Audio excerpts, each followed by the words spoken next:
Hey guys, welcome back. At this point in our jumpsuit project, you should have completed taping your pattern together and cutting your pattern pieces out. I worked to kind of create this little graph here because it'll be hard for you guys to see all of my pattern pieces in full scale. This is my back, this is my front, which are very large, and then you can see I have like my pocket and facings and binding and strap cut out as well. So I just think it's important that as you guys are working on this, you understand what the pieces you're cutting out actually are and how this all makes sense. So just so you guys know what you cut out, I made this out of the chart that came with the packet, so it's a little off because the panels aren't together. But you should have one large front of your jumpsuit. Again, that's half of the front, so you'll be cutting two of this. You'll be cutting two of everything since this is symmetrical. You'll have the back pattern piece, half of it. Your back facing should have been in the center of the whole taped pattern. Your pocket is down here. Your front facing, and those facings are to finish off the neckline, just like you guys did in the sample binder. Your strap, which you'll obviously need two of, and then the armhole bias binding is here as well.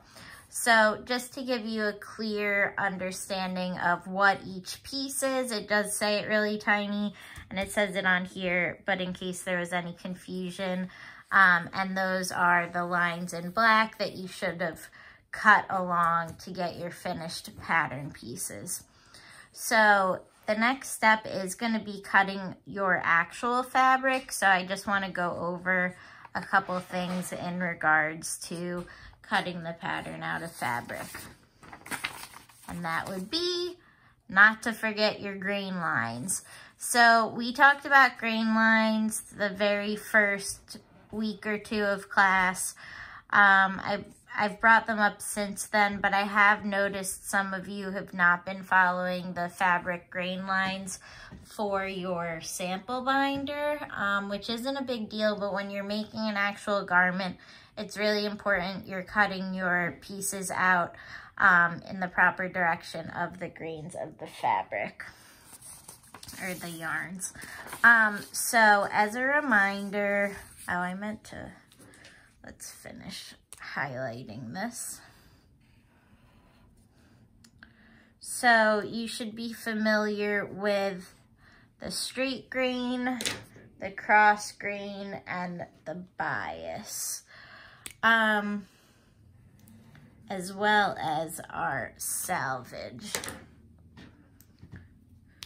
So what I have here is kind of a chart of what your fabric should look like, although your fabric will be much longer because we should have roughly 3 yards of fabric.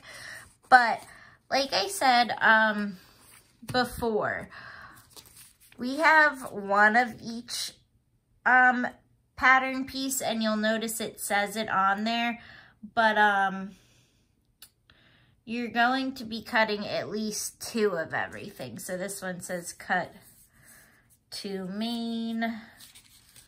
I think the facings are technically actually cut 4 because of the inner facing, but if you don't have inner facing, that's fine. The pocket is actually going to be cut 4 as well, because we need 2 pocket sides. But either way, oh, and then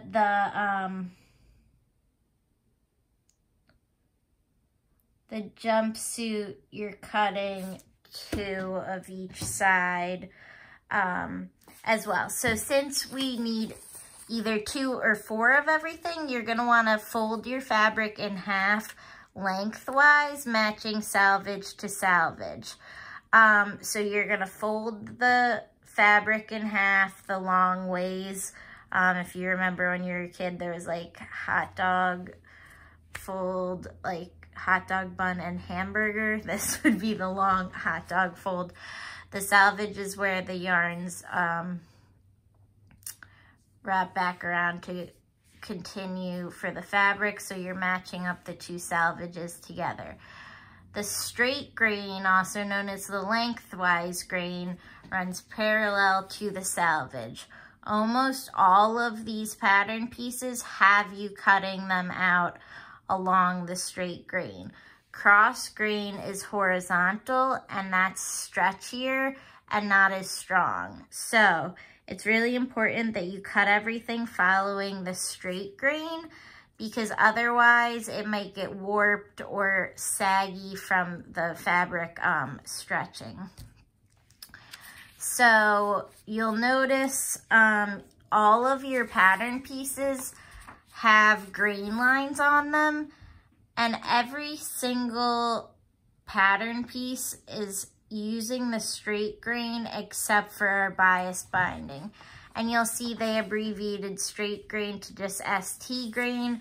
So what that means is this line you want parallel to either your fold or parallel to the fabric. So all of our pattern pieces were following the straight grain.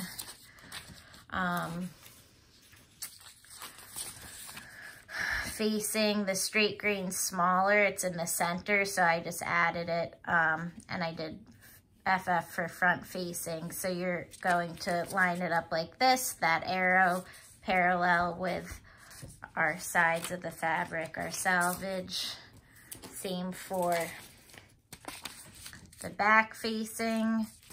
You'll notice the straps have the straight grain down here, not in the center, so that means you'll fold it this way to cut it, because if you think about that, lengthwise or straight grain is stronger, and you want the strap to be strong. If you cut it crosswise, it'll be stretchier, and your straps might stretch out over time, so they won't fit eventually. So make sure you're following the straight grain for everything, including the front and back jumpsuit main pieces. And the only piece we're not following that for is our armhole binding, which is bias cut, which means you're cutting it on a diagonal, which looks like this. So somewhere in Canvas there is a video of cutting things on the bias, but basically you just are going to cut it at a 90-degree angle from the corner of the fabric. So I'm going to lay out my fabric and lay out my pattern pieces on it so that I can give you guys an example of what you should be doing. Unfortunately, most patterns usually come with more information on cutting out the fabric. This one did not. So I'll try to include as much detail as I can, but feel free to email or text any questions. But again, this is like laying out a puzzle. So we want to lay out our pattern pieces so that they fit using the least amount of fabric waste as possible, and so that all of our grain lines are going in the correct direction. So make sure you have all those pattern pieces cut out. It doesn't hurt to label them so that you know what you're cutting, because if you run out of space, you could always use like extra fabric for the pocket because nobody's gonna see it. But you are gonna wanna fold your fabric because we're cutting 2 of everything. So go ahead and get your pieces organized, lay out your fabric, and I will show you how to lay out those pattern pieces to cut them out of your fashion fabric. All right. Okay guys, so I have my paper pattern laid out on my fabric. One thing I want you guys to note, and I apologize you can't see the whole fabric or paper pattern, but you can see my fabric is folded in half with the salvage together. one thing I like to note is that students tend to grab these smaller pieces to cut first because they seem less intimidating. But you always want to lay out your biggest pieces to make sure you have enough fabric and to make sure you're laying it out in the best way. So you can see I have my back and my front, and the lengthwise grain is parallel to the selvage. So I would recommend pinning your front and back pieces first. Since you're pinning it through 2 layers of fabric, you'll get 2 front pieces and 2 backs, which is what you need. It says 1 pair of the main, so that's 2. And then you'll notice once I have those large pattern pieces, I begin to fill in the gaps with smaller pattern pieces. This way I save the most fabric and I have extra in case I make any mistakes. So the straps, grain line's correct. I only need to cut 2, I believe. Yep, cut 2 main. The pocket, I need to cut 2 pairs of the main, so that means that I need to cut the pocket twice. So once I cut the pocket here, I'm going to fill in that gap right here and cut it again. And then for these pieces here, the reason I didn't pin the faces yet, and I apologize, I miscommunicated before, is that you actually only need 1 front facing and 1 back facing. And then technically you need them in interfacing as well, but if you don't have it, it's okay. So I'm waiting to cut these until I'm done cutting the rest of the pieces, because since I only need 1 of each, I don't want to cut through my 2 layers. I'm just going to cut 1 of each to save fabric. And then I will also cut my bias binding once I've gotten these bigger pieces cut out. So that's what it should look like so far.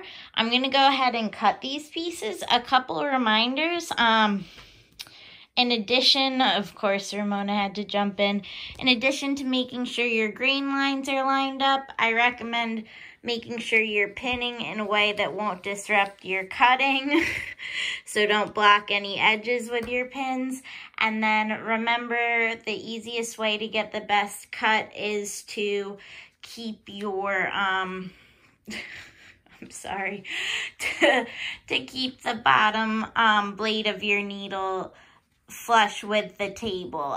So don't try to hold your scissors funny in the air. I said needle instead of scissors.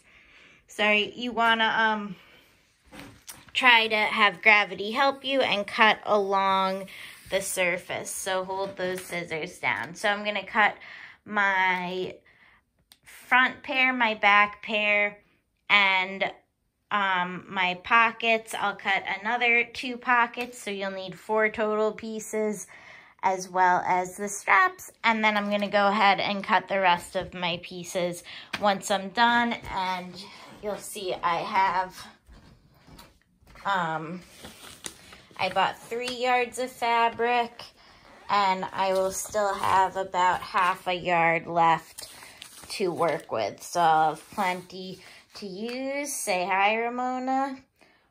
All right, so there you go.